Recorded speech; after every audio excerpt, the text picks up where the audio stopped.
Hey guys, I want to make this video because I got a question from one of my subscriber, Janice, and she asked, should I get a sample? Because if I get a sample, it'll cost more than the actual price of the product, or it'll override the shipping. Basically, she's going to spend more money just getting the actual sample and then putting the product. So I gave her some tips, not have to worry about getting a sample initially. I recommend that you get a sample later on after it's a winner, and obviously if you're going to commit to a bigger order, yes, get a sample, but you don't really have to get a sample when you're just testing a product if you do your research right.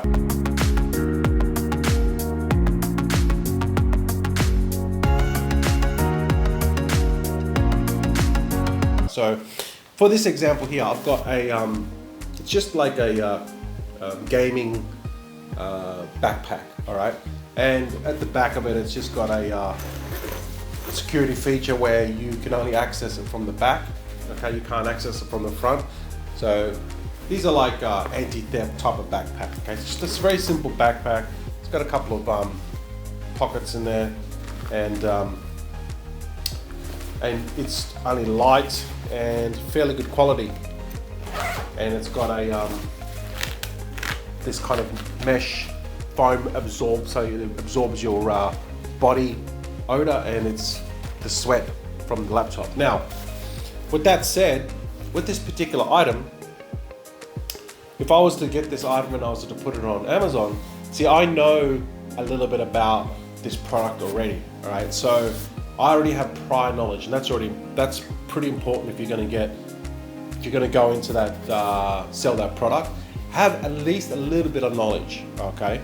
So I know that one of the pet hates, or one of the issues that gamers have, they've got a very expensive laptop, all right?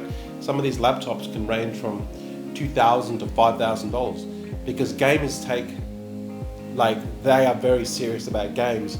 They have a high-end laptop which costs a lot of money because they want to be they want a laptop that's fast, right?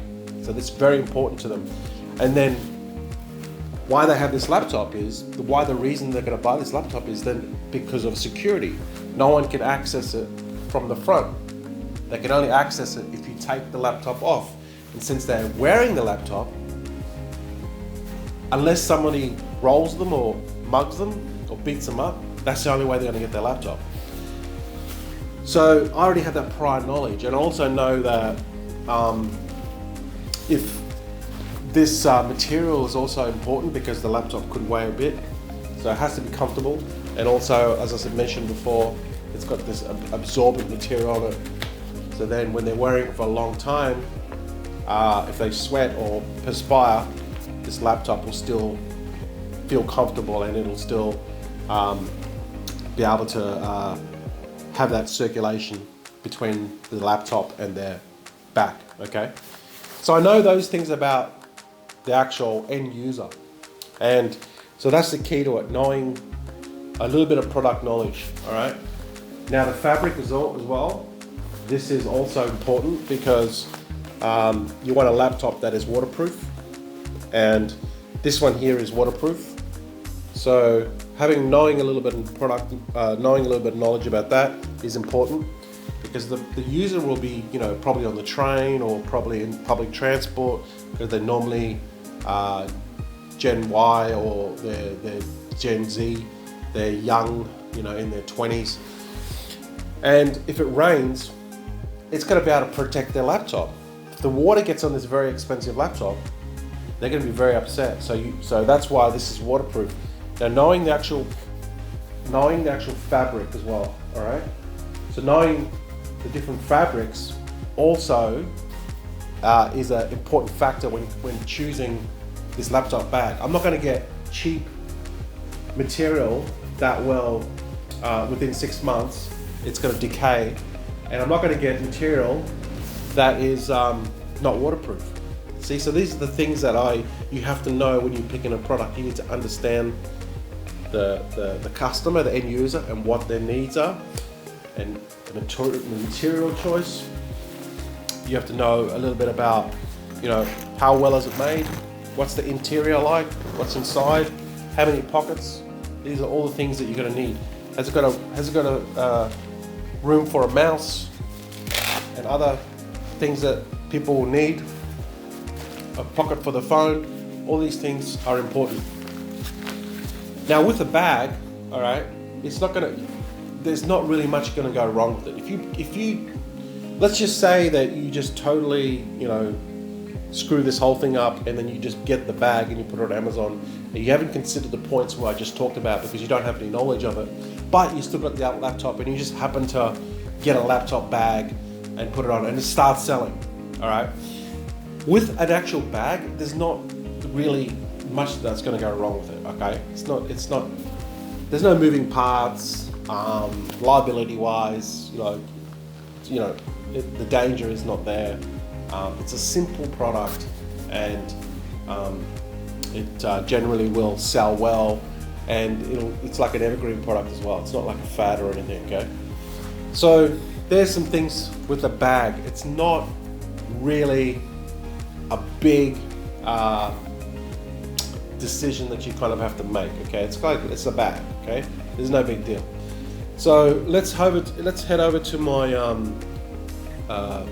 whiteboard, and I want to talk about more things that you have to consider, which you may not know, which will help you make a decision on whether you get this product, and you don't have to really you won't need a sample as of yet. So let's go to my whiteboard. Okay, so these are the things that you should consider when you order the product and you don't necessarily want to get a sample initially. Okay, so electrical, has it got electrical components? Because initially, if you're getting something small, it's not really a big deal, but it's still something to think about, because something electrical, especially if it's plugged into the wall where it's using AC/DC power, can be a concern. If it's only a small item that uses just like little AA batteries, not so much, all right? But if it's electrical, in my opinion, I would stay away from it, because if someone gets electrocuted and you don't have liability insurance, they're going to come after you, all right? So I would pass on electrical for just getting any sample, anything that has to be plugged into the wall with AC/DC power, okay? Another thing too is toxic. Is the actual product that you're going to bring into Amazon, is it toxic? Right? So things like, is it pesticide? Is it item, or is it product, a health product that has it enter the skin? Has it put it onto the user's skin? I would stay away from. Anything that's going to be toxic, does it give off any fumes or gases? Basically, is the end user going to become sick because it's toxic, or pesticides, or anything related to that?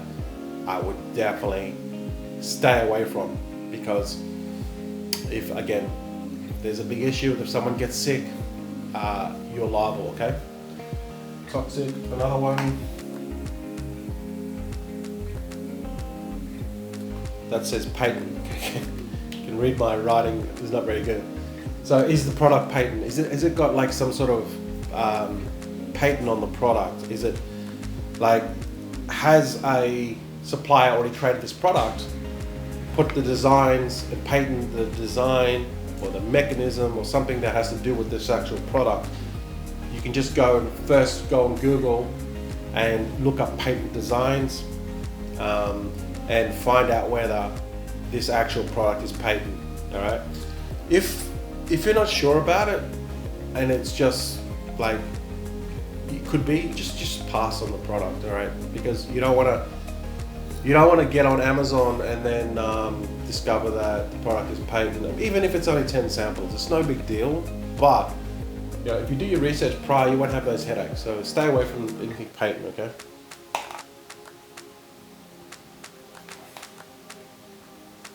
So I've got here size and weight. So this is something that you can look at different ways.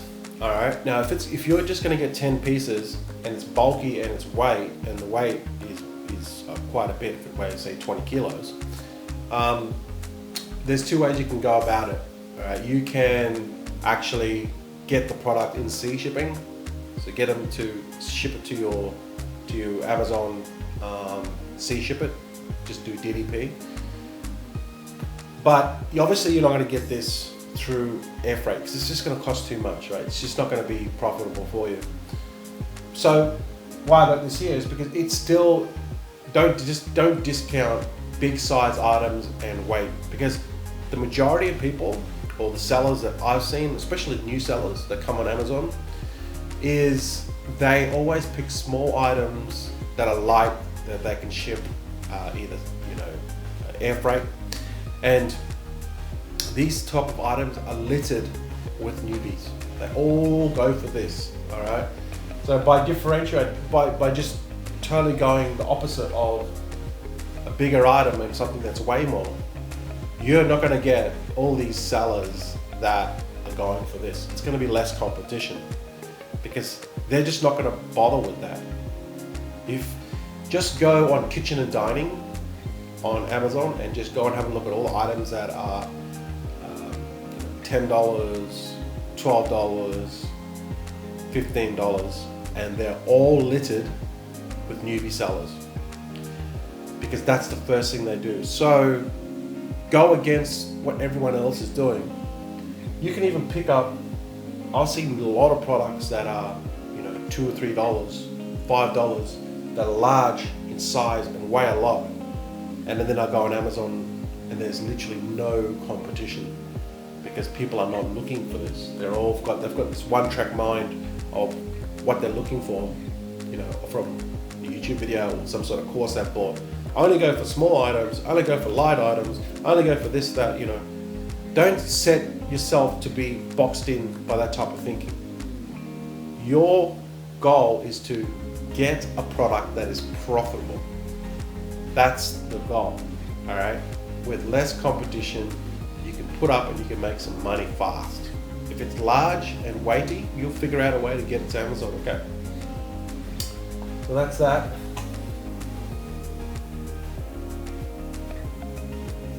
So here, less moving parts, the better. And the reason why I got that is because then there's basically less can go wrong with the actual item, all right? So if it's got a lot of moving parts to it, there's more risk of the product failing because one component can fail and then the item is useless. Whereas if you've got the example I just showed you before, one bag, there's not really a lot that's going to go wrong with it, provided it's got good fabric and the stitching's good.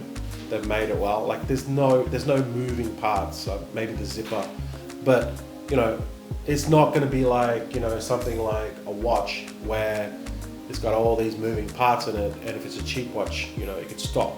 So I would personally try to get less moving parts as possible. In fact, a lot of the items that I sell now on Amazon do not have moving parts. I can't even think of, I'm just trying to think of, maybe one has, 2 products I have moving parts, but the rest of them I have like 20 SKUs on Amazon. Hardly any of them got any moving parts, all right? It's just the thing, okay? So that's something to consider as well.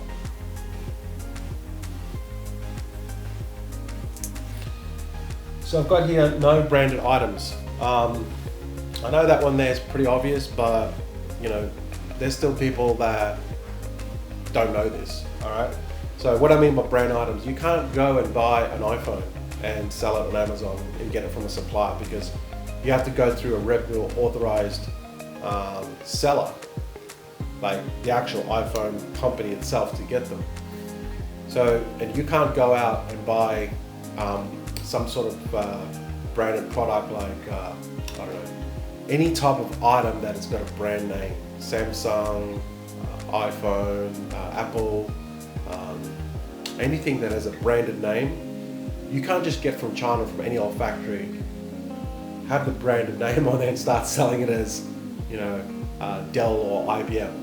That's selling counterfeit items. All right, so don't buy branded items and then try to pass them off as the real item and then sell them. You don't have the authority to do that. Okay, so if you just stay away from branded items, you'll be sweet. I know this one's obvious, but there's still some people think that they can do it. You cannot. Right? It's against the law, and you will get fined and taken to court. All right. That's probably what I can think of right now. Again, don't complicate this whole process. It's very simple. Just use your common sense. Get a little bit of product knowledge first, and think about the end user. Is it going to be safe for the end user? Because if it's not, or there's you're not sure, don't just pass on the product and just go to the next product. Okay, and once you get this, once you sell your initial 10 products, you'll see the actual problem.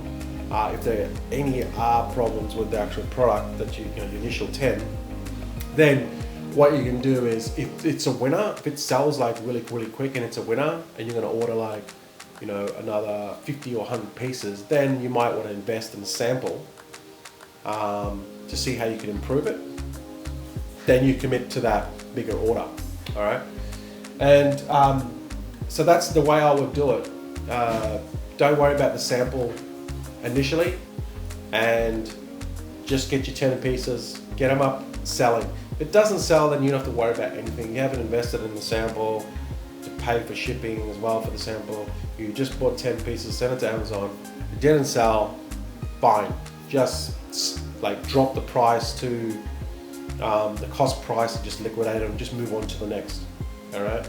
The branding and making the product comes after we know it's a winner, not before. All right. So these are some tips that hopefully will help you. And it was a question by one of my subscribers. So I know that if someone asks it, someone else is going to want to know. That's what I do. Now, the way I do it is I go small volume, multiple SKUs, test the product first, then once it's successful, then improve it, brand it, roll out bigger volume, all right, but not before.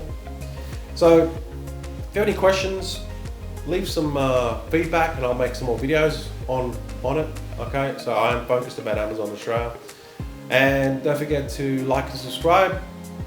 Thanks for watching, I'll see you in the next video. Catch you later.